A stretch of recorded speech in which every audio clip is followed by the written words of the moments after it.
Сәлем балалар, бүгін біз сызықтармен шектелген фигураның ауданын табатын боламыз. Осы жерде осы егертен 2 квадраттан 1-дің интегралын тауып алайық.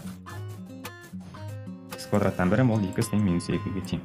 Формула бойынша x жазылам, жымнан жазып минус 2 дәрежесі. Енді формула бойынша плюс 1 және осыған қайтадан мына дәрежеге бөліп жіберемін. Бұл дайын жатпайтын нәрселер.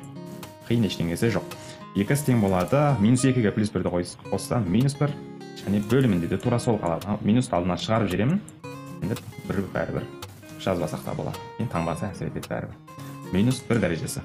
Минус x-тің минус 1 дәрежесі дегенім ол 1 бөлінген x-ті білдіреді. Енді мен формула бойынша үлкенін үстіне жазамын, кішісін астына жазамын.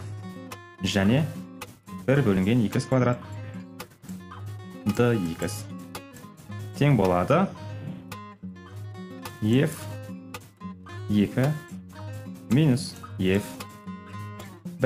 f2 дегенім, яғни x квадраттан 1-дің алғашқы функциясы, яғни интегралынан 2-ні қоямын. x квадраттан 1-дің алғашқы функциясы бізде минус 1 бөлінген x. x-тің орнына енді 2-ні қоямын. Азайтылған тура осы минус 1 бөлінген, осы жолы x-тің орнына 1-ді әкеп қоямын. Минус 2-ден 1 қосылған, себебі 2 минус плюсті береді, 1. Оларды 0,5-ге тең. Минус 2-ден 1 деген бұл минус 0,5. Минус 0,5-ге қоссам, плюс 0,5 қалады. Достар, каналға жазылып, жаңадан есепті күтеміз, және телеграм каналға қандай есеп қиын болып жатыр, соны жібере отырайық. Қызық деген есептерге мен обзор жасайтын боламын.